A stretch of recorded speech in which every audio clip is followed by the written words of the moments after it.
దక్షిణ కొరియాలో ఘోర విమాన ప్రమాదం జరిగింది. ముయున్ ఎయిర్పోర్టులో రన్వేపై విమానం అదుపు తప్పి రక్షణ గోడను ఢీకొట్టింది.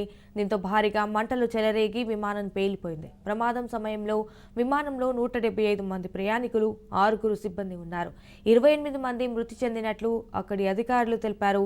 ఈ సంఖ్య మరింత పెరిగే అవకాశం ఉంది. బ్యాంకాక్ నుంచి ముయున్ వెళ్తుండగా ఈ దుర్ఘటన చోటు చేసుకుంది. అయితే ఘటనా స్థలంలో సహాయక చర్యలు కొనసాగుతున్నాయి. 폭발했다고 합니다. 다시 한번 전해드리겠습니다. 다시 한번 전해드리겠습니다.